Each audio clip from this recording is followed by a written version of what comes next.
Monica பெல்லுச்சி இறங்கி வந்தாச்சு.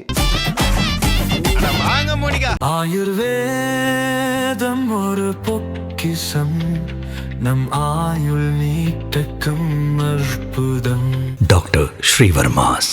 தெறிக்கவிடும் காரம் நிறம் சுவையை தருகிறது. ஆச்சி மிளகாய் தூள் தெறிக்கவிடும் காரம் நிறம் சுவை. மோனிகா பெல்லுச்சி இறங்கி வந்தாச்சு. எஸ், கூலி படத்தோட செகண்ட் சிங்கிள் வந்து ரிலீஸ் ஆயிருக்கு. இதுக்கு முன்னாடி வந்து பாத்தீங்கன்னா ரஜினி சாரோட பயங்கரமான டான்ஸில் வந்து சிக்கிட்டு சிக்கிட்டு சாங்கோட ஃபர்ஸ்ட் சிங்கிளாக ரிலீஸ் பண்ணியிருந்தாங்க. அது வந்து பயங்கரமாக ஹிட் ஆகி எல்லாருமே வந்து வைப் பண்ணிட்டு இருக்கிறாங்க. இன்னமும் அந்த வைப் வந்து அடங்கலன்னு சொல்லலாம். அதுக்குள்ளவே செகண்ட் சிங்கிள் வந்து ரிலீஸ் பண்ணியிருக்காங்க. இது என்ன மாதிரி ஒரு சாங்காக இருக்கும் அப்படின்னு சொல்லி எதிர்பார்த்து நம்ம வெயிட் பண்ணிட்டு இருந்தா மோனிகா அப்படின்னு வந்து இதுக்கு டைட்டில் வச்சுருந்தாங்க. ஸோ மோனிகா யார் இந்த படத்தில், மோனிகா என்ன மாதிரி ரோல் பண்ண போகிறாங்க அப்படின்னு சொல்லி பயங்கரமாக எதிர்பார்ப்புலாம் இருந்தது. அண்ட் அது வந்து ஒரு சாங்கோட ஒரு ஸ்டார்டிங் லைனாக வந்து இருக்குது. மோனிகா பெல்லுச்சி இறங்கி வந்தாச்சு. ஸோ மோனிகா பெல்லுச்சி யார் அப்படின்னு நம்ம பார்த்தோன்னா அவங்க வந்து ஒரு இட்டாலியன் ஆக்ட்ரஸ் மாடல். அவங்க வந்து நிறைய படங்கள் நடிச்சிருக்காங்க. நிறைய படங்கள் வந்து வேர்ல்டு ஃபுல்லாகவே வந்து நிறைய பேர் பார்த்துருப்பாங்க. அவங்களோட பேரை ஏன் இதுக்குள்ளே எடுத்துகிட்டு வந்தாங்க அப்படின்னு சொல்லி யோசிச்சு பார்த்தா மேபி தெரில, இன்டர்நேஷ்னலாக கனெக்ட் பண்ணுறதுக்காக லோகேஷ் கனகராஜ் வந்து இந்த படத்துக்குள்ளே வந்து அந்த மோனிகா பெல்லுச்சி எடுத்துகிட்டு வந்திருக்காங்களான்னு தெரியல. சரி, இதெல்லாம் நம்ம ஓரமாக வச்சுட்டு ஃபர்ஸ்ட் இந்த பாட்டை யார் பாடினா அப்படின்னு பார்த்தீங்கன்னா சுபுலாஷினி. இவங்க யாருன்னா இந்த கோல்டன் ஸ்பேரோ, அதுக்கப்புறம் இந்த பொட்டல மிட்டாய், இந்த பாட்டெல்லாம் வந்து பாடினவங்க தான் இவங்க. ஸோ அவங்களோட வாய்ஸ்க்கேனே ஒரு தனி ஃபேன் பேஸ் வந்து இப்போ கிரியேட் ஆகிட்டு வருது. கண்டிப்பாக இந்த மோனிகா சாங்கை கேட்டதுக்கப்புறம் அது இன்னும் அதிகமாக தான் இருக்கும். அண்ட் இவங்க கூட சேர்ந்து அனிருத் ரவிச்சந்திரனும் பாடியிருக்காரு. எஸ், இந்த படத்தோட மியூசிக் டைரக்டர் அனிருத் அவர் வந்து இந்த பாட்டை பாடியிருக்காரு. அண்ட் அவர் கூட இந்த பாட்டில் வந்து ரேப் போர்ஷன் எல்லாம் வந்து அசல் கோலார் தான் வந்து பாடியிருக்காரு. அண்ட் இந்த லிரிக்ஸ் வந்து பார்த்தீங்கன்னா விஷ்ணு எடவன் எழுதியிருக்காரு. போர்க்கண்ட சிங்கம் இந்த பாடல்கள்லாம் எழுதின விஷ்ணு எடவன். பாட்டு ரிலீஸ் ஆகி கொஞ்ச நேரம் தான் ஆயிருக்கு. ஆனால் அதுக்குள்ளே பார்த்தீங்கன்னா வியூஸ்லாம் வந்து பிச்சுக்கிட்டு போயிட்டு இருக்கு. அண்ட் சோஷியல் மீடியாவில் வந்து பயங்கரமாக வைப் பண்ணிக்கிட்டு இருக்காங்க இந்த மோனிகா பெல்லுச்சி சாங்குக்கு. இந்த பாட்டோட விஷுவல்ஸ் வந்து எங்கே நடக்குது அப்படின்னு பார்த்தா ஒரு ஹார்பர் அந்த ஏரியாவில் நடக்குது. அண்ட் பாட்டில் ரொம்பவே ஒரு முக்கியமான ஒரு விஷயம், இந்த லிரிக்கல் வீடியோவில் ரிலீஸ் பண்ணும்போது குட்டி குட்டி வீடியோஸ்லாம் போடுவாங்கல்ல, அதில் ரொம்ப முக்கியமான ஒரு விஷயமா பார்த்தீங்கன்னா சோபின் வந்து இந்த டான்ஸை பிச்சு எடுத்திருக்காரு. சோபின் வந்து டான்ஸில் வந்து பயங்கரமாக ஆடுவாரா அப்படின்ற டவுட்லாம் நமக்கு இருக்கும். ஏன்னா அவர் ஆக்டிங்கில் பயங்கரமாக நடித்து தள்ளிடுவார், அது நமக்கு தெரியும். டான்ஸ் எப்படி ஆடுவார் அப்படின்னு பார்த்தா பிரித்து எடுத்திருக்காரு இந்த டான்ஸை. அண்ட் அவர் கூட சேர்ந்து ரிஷிகாந்தும் பயங்கரமாக டான்ஸ் ஆடி இருக்காரு. அண்ட் இவங்களெல்லாம் தாண்டி ஒருத்தவங்க வந்து பயங்கரமாக பர்ஃபார்ம் பண்ணியிருக்காங்க இந்த டான்ஸ். யாருன்னு பார்த்தீங்கன்னா அவங்க தான் பூஜா ஹெக்டே. சுற்றி ஒரு கிரட் ஸ்டோனில் இருக்கும்போது அவங்க மட்டும் ரெட் கலரில் ட்ரெஸ் போட்டுக்கிட்டு பயங்கரமாக ஆடிக்கிட்டு இருக்காங்க. அண்ட் அந்த ஸ்டெப்ஸ் எல்லாம் வந்து பார்க்கும் போதே வந்து இன்னைக்கு ரீல்ஸ்லாம் வந்து பிச்சுக்கு போது அது அந்த காஸ்டியூமை வச்சு ரீல்ஸ் எல்லாம் போட்டு நிறைய பேர் வந்து போட்டு தள்ள போகிறாங்க. கூலி படத்தோட விஷுவல்ஸை வந்து நம்ம இது வரைக்கும் ரொம்ப கம்மியாக தான் பார்த்துருக்கோம். ஃபர்ஸ்ட் வந்து ரஜினி சாரோட பர்த்டேக்கு வந்து ஒரு விஷுவல் ஒன்று ரிலீஸ் பண்ணாங்க, இந்த சிக்கிட்டு சிக்கிட்டு சாங்கோட அந்த குட்டி போர்ஷன் மட்டும். அதுக்கப்புறம் ரீசெண்டாக இந்த சாங் ரிலீஸ் ஆச்சுல, அதில் வந்து டான்ஸு அதெல்லாம் நம்ம கொஞ்சம் நல்லாவே பார்த்தோம். ஆனால் அதை தாண்டின விஷுவல்ஸ் நம்ம இது வரைக்கும் பார்க்கவே இல்லை.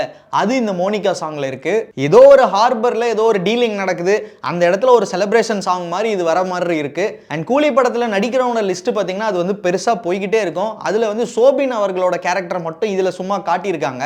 சோபின் யாருக்காக வேலை செய்கிறாரு, இவர் வந்து ரஜினி சார் கூட இருக்கிற ஒரு கேரக்டரா இல்லைனா அவருக்கு ஆப்போசிட்டாக இருக்கிற ஒரு கேரக்டரா அப்படின்ற மாதிரி நிறைய டிஸ்கஷன்ஸ்லாம் வந்து இந்த சாங்கை பார்க்கும்போது வருது.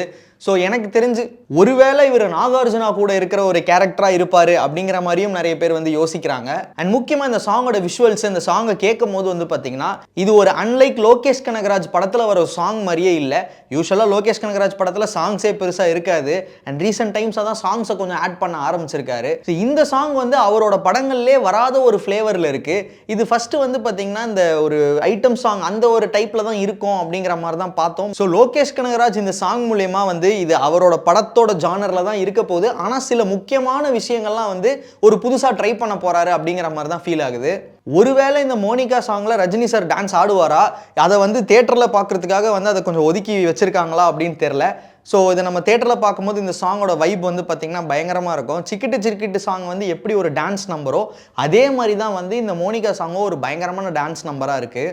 படத்தில் வந்து ஆல்ரெடி ஸ்ருதி ஹாசன் இருக்காங்க அப்படின்னு சொல்லி நமக்கு நியூஸ் வந்துச்சு. அதுக்கப்புறமா வந்து பார்த்தீங்கன்னா சன் பிக்சர்ஸ் கிட்ட இருந்து ஒரு முக்கியமான அனௌன்ஸ்மெண்ட் வந்தது, பூஜா ஹெக்டேவும் இந்த படத்துக்குள்ளே இருக்காங்க அப்படின்னு சொல்லி. ஸோ பூஜா ஹெக்டே இந்த படத்துக்குள்ளே என்ன கேரக்டர் பண்ணுறாங்கன்னு தெரியல. ஒருவேளை இந்த சாங்க்கு மட்டும் வர மாதிரி ஏதாவது கேமியோ ரோல் அந்த மாதிரி பண்ணுறாங்களான்னு தெரியல. ஏன்னா லோகேஷ் கனகராஜ் படத்தில் என்ன எப்போ நடக்கும் நம்மளால எக்ஸ்பெக்டே பண்ண முடியாது. அண்ட் ரீசெண்டாக தான் வந்து இந்த படத்தில் வந்து அமீர் கான் ஒரு ரோல் பண்ணுறாரு அப்படிங்கிற மாதிரி சொன்னாங்க. அண்ட் அமீர் கான் ஒரு இன்டர்வியூவில் அவரே சொன்னார், லோகேஷ் கனகராஜோட ஒர்க் பண்ணது வந்து எனக்கு ரொம்ப பிடிச்சிருந்துச்சு. இந்த கூலி படத்தில் வந்து நான் ஒரு சின்ன ரோல் பண்ணியிருக்கேன் அண்ட் ஃபியூச்சரில் நான் அவர் கூட ஒரு முழு படம் நான் பண்ணணும்னு ஆசைப்பட்றேன் அப்படின்னு சொல்லி லோகேஷ் கனகராஜ் பயங்கரமாக பாராட்டி பேசியிருப்பாரு. அண்ட் முக்கியமாக அமீர் கான் என்ன ஒரு கேரக்டர் பண்ணியிருப்பாரு அப்படின்னு சொல்லி நம்ம பசங்க இப்போவே டீகோட் பண்ண ஆரம்பிச்சிட்டாங்க. அவர் வந்து இந்த படத்தில் இருக்காரு அப்படின்னு சொல்லி சன் பிக்சர்ஸ் கிட்ட இருந்து ஒரு அனௌன்ஸ்மெண்ட் ஒன்று வந்ததுல அதில் வந்து ஒரு பைப் வச்சுக்கிட்டு வந்து அவர் சிகரெட் பிடிக்கிற மாதிரி ஒரு சீன் ஒன்று இருக்கும். அந்த சீனை வந்து எதோட லிங்க் பண்ணி பார்க்குறாங்கன்னா லியோவில் வர நான் ரெடி தான் பாட்டில் வந்து பின்னாடி வந்து பார்த்தீங்கன்னா அதே மாதிரி ஒருத்தர் வந்து பைப் வச்சிருக்கிற மாதிரி ஒரு லோகோ இருக்கும். ஸோ இதை ரெண்டுத்தையும் கனெக்ட் பண்ணி வச்சு இந்த படம் எல்சியூவில் இருக்குது அப்படின்னு சொல்லி நிறைய பேர் டீகோட் பண்ணிட்டு இருக்காங்க. அண்ட் என்னதான் வந்து லோகேஷ் கனகராஜ் வந்து கூலி வந்து ஒரு ஸ்டாண்டலோன் படம், இது வந்து எல்சியூ உள்ள இல்லை அப்படின்னு வந்து அவர் பகிரங்கமாக சொன்னாலும் மக்கள் வந்து என்ன ஆசைப்படுறாங்கன்னா எல்சியூக்குள்ளே வந்து கூலி இருக்கணும்னு ஆசைப்படுறாங்க. அப்போ தான் பார்த்தீங்கன்னா எல்சியூக்குள்ளே வந்து சூர்யா இருக்கார், கமல் இருக்கார், ரஜினி வந்துருவார், சூர்யா இருக்கார், கார்த்தி இருக்கிறார், கமல் இருக்கார், விஜய் வந்துட்டாரு, அதுக்கப்புறம் ரஜினியும் வந்துட்டாரு. அப்படின்னா இந்த எல்சியூ வந்து பார்த்தீங்கன்னா ஒரு மார்வல் மாதிரி அது ஒரு யூனிவர்ஸை கிரியேட் பண்ணிடும்ல. ஸோ அதுக்காக வந்து நிறைய பேர் வந்து எக்ஸ்பெக்ட் பண்ணிட்டு இருக்காங்க. அண்ட் இதே மாதிரி தான் லியோ படமும் வந்து ஸ்டாண்டலோன் படமா இல்லை எல்சியூ இருக்கான்னு சொல்லி ஒரு டைலமாலே வந்து தேட்டருக்குள்ள வந்து கூட்டு வந்து விட்டுருப்பாங்க. படம் கடைசியில் ரிலீஸ் ஆகும்போது தான் நமக்கே தெரிஞ்சது இது எல்சியூக்குள்ள இருக்கு அப்படின்னு சொல்லி. ஸோ அந்த மாதிரி வந்து ஒரு ட்ரிக்கை வந்து கூலி படத்துக்கும் யூஸ் பண்ணுவாங்களா இல்லை உண்மையிலே கூலி படம் வந்து ஒரு ஸ்டாண்டலோன் படமாக தான் இருக்குமா அப்படின்றத வந்து நம்ம வெயிட் பண்ணி தான் பார்க்கணும். அண்ட் நீங்களும் கமெண்ட்ல சொல்லுங்க, கூலி படம் வந்து ஒரு ஸ்டாண்டலோன் படமா இருந்தா ஓகேன்னுவீங்களா இல்லைனா எல்சியூக்குள்ள இருந்தா இன்னும் நல்லா இருக்கும் அப்படின்னு சொல்லுவீங்களா? ஒருவேளை எல்சியூக்குள்ள இருந்துச்சு அப்படின்னா எல்சியூக்குள்ள இருக்கிற ஹீரோ யாராவது ஒருத்தங்க இருப்பாங்கல்ல, அவங்க இந்த கூலி படத்துல கேமியோ பண்ணா நல்லா இருக்கும் அப்படிங்கிறதையும் கமெண்ட்ல சொல்லுங்க. அண்ட் இந்த மோனிகா சாங்கை பத்தின ஒரு பெர்ஸ்பெக்டிவ் தான் நான் சொல்லியிருக்கேன். உங்களுக்கு ஏதாவது பெர்ஸ்பெக்டிவ் இருந்தது அப்படின்னா அதையும் கமெண்ட்ல சொல்லுங்க. இல்லை, நான் ஃபோன் நம்பரே போவேன், நான் இன்ஸ்டாகிராம் ஓப்பன் பண்ணால் எல்லாம் என் மூஞ்சி தான் வரும். யார் எந்த ட்ரெஸ்ஸு நான் இதை போடவே இல்லையேன்னு பார்த்தா அது எங்கள் அக்காவாக இருக்கும், இல்லை என் தங்கச்சியாக இருக்கும். We all are very similar features and the way we dress எல்லாமே பேசுறது நிறைய வந்து சிமிலாரிட்டி நிறைய இருக்கிறதுனால எனக்கு எங்கேயுமே போவேணாம். இன்ஸ்டாகிராம் ஓப்பன் பண்ணாலே வந்து அவங்க தான் அவங்களுக்கு நான் இருப்பேன், எனக்கு அவங்க வந்துக்கிட்டே தான் இருப்பாங்க. So I don't think we can disconnect totally. ஏன்னா எல்லாருமே வந்து பாப்புலராக இருக்கிறதுனால இப்போ நான் வந்து இண்டஸ்ட்ரியில் இருக்கேன், மற்ற சிஸ்டர்ஸ் வந்து இண்டஸ்ட்ரியில் வந்து ஐ திங்க் ஸ்ரீபாப்பா இருக்காங்க. பட் அதை தவிர வந்து இந்த என்னோட சிஸ்டர்ஸ் அனிதா டாக்டர் இருக்கட்டும், அவங்க எல்லாமே ஆக்டிவாக இருக்காங்க சோஷியல் மீடியாவில், அது ஏதோ பண்ணிகிட்டு இருக்காங்க. ஸோ நமக்கு வந்துட்டே தான் இருக்குது. ஸோ எனக்கு மிஸ் பண்ணுறதுன்றது இல்லை, but good memories. I'm not a person who actually எனக்கு ரிப்பென்ஸே கிடையாது.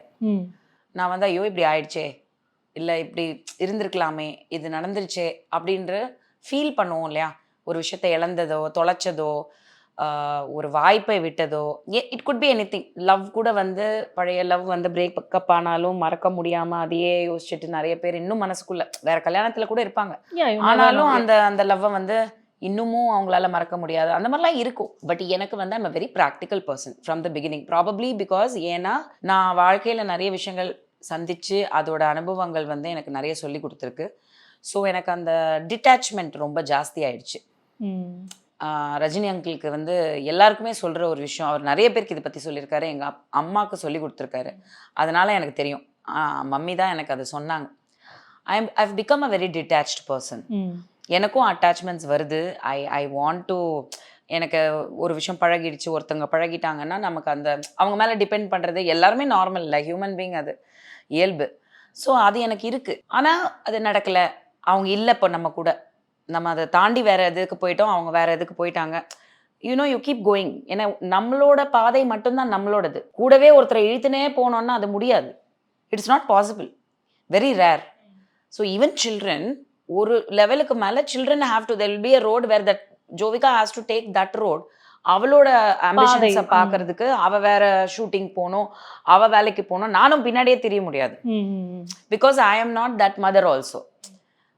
You get it right? எங்கள் அம்மாவும் அப்படிதான். ஸோ நாங்கள் ஒரு பக்கம் வேலை பண்ணிட்டு இருந்தாலும் எங்கள் அம்மா ஒரு பக்கம் ஒர்க் பண்ணிட்டு தான் இருந்தாங்க. ஸோ இன்னைக்கு அப்படி ஆயிடுச்சு. Plus I am a person who want to do many things. I want to create a lot of things. I want to travel. So அந்தந்த ஏஜ் குரூப்புக்குன்னு ஒரு ஃபோக்கஸ் இருக்குல்ல. ஸோ இவங்க வந்து இப்போ நான் பண்ணுறதை பண்ண முடியாது, நான் வந்து அவங்க பண்ணுறதை கண்டிப்பாக பண்ண முடியாது.